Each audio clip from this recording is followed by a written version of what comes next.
नमस्कार किसान साथियों, हमारे YouTube चैनल ऑनलाइन अनाज मंडी पर आपका स्वागत है।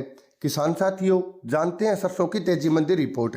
उससे पहले एक ज़रूरी जानकारी, अगर आप किसानों से संबंधित कोई भी सरकारी योजना या सब्सिडी योजना या फसल की तेजी मंडी रिपोर्ट या किसी भी मंडी का ताज़ा भाव की जानकारी प्राप्त करना चाहते हैं तो हमारी वेबसाइट www.mandinews.in गूगल पर सर्च करके पता कर सकते हैं। हम यहां पर किसानों से संबंधित सभी जानकारियां अपडेट करवाते हैं।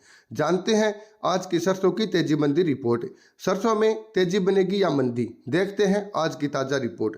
किसान साथियों, होली के बाद जब बाजार खुले तो सरसों की आवक 12 लाख से घटकर 8 लाख पर आ गई है। मौसम के खराब होने के कारण और कुछ मंडियों में अभी तक होली का अवकाश चलने के कारण ही सरसों की आवक घटी है, लेकिन उम्मीद है कि जल्द ही यह आवक फिर से 12 लाख के स्तर को भी पार कर सकती है। बढ़ती आवक का प्रेशर सरसों और सरसों तेल के भाव पर जरूर दिखाई देगा, लेकिन सरसों के बाजार को सहारा देने वाली एक दो खबरें मार्केट में चल रही है। हो सकता है कि इन खबरों के चलते सरसों में बड़ी गिरावट ना देखने को मिले। ताज़ा मार्केट अपडेट। किसान साथियों, मौसम खराब और त्योहार होने के कारण मंडियों में उम्मीद से काफ़ी कम सरसों की आवक हुई। गुरुवार को मात्र 8 लाख बोरी सरसों की आवक देखने को मिली।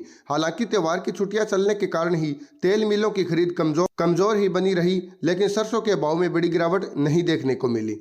विदेशी बाजारों की अपडेट। विदेशी बाजारों में एक बार फिर से तेजी का माहौल देखने को मिला है। गुरुवार को bursa Malaysia derivatives exchange BMD पर पाम ऑयल वायदा अनुबंध के भाव शाम के 70 में 22 रिंगिट यानी 0.52% तेज होकर 4,227 रिंगिट प्रति टन हो गए हैं। सरसों में तेजी बनेगी या मंदी। किसान साथियों, सरसों के भाव पर अब दो तरह की फोर्स काम करने वाली है। एक तरफ तो बढ़ती आवक सरसों के भाव को नीचे खींचेगी तथा दूसरी तरफ विदेशी बाजारों में आ रही तेजी इसे ऊपर की तरफ लेकर जाने की कोशिश करेगी।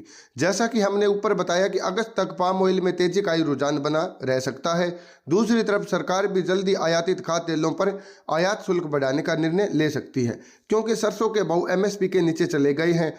शुल्क बढ़ने से सरसों के भाव पर पॉजिटिव असर देखने को मिल सकता है। इसके अलावा सरकार जल्दी MSP पर सरसों की खरीद भी शुरू कर सकती है, जो सरसों के भाव को सहारा दे सकता है। कहने का मतलब यही है कि अगर सरसों की आवक 14 लाख से ऊपर चली जाती है तो सरसों में थोड़ी कमजोरी और आ सकती है, लेकिन लंबे समय देखें तो यहां से आगे बड़ी कमजोरी की उम्मीद कम है। भरतपुर में सरसों का भाव 5,200 और जयपुर में 5,500 के नीचे जाने की उम्मीद कम है। आप अपना व्यापार अपने विवेक से करें। अगर आप ऑनलाइन तरीके से किसी भी फसल की तेजी मंदी रिपोर्ट या ताज़ा भाव की जानकारी प्राप्त करना चाहते हैं तो हमारे चैनल को सब्सक्राइब जरूर करें।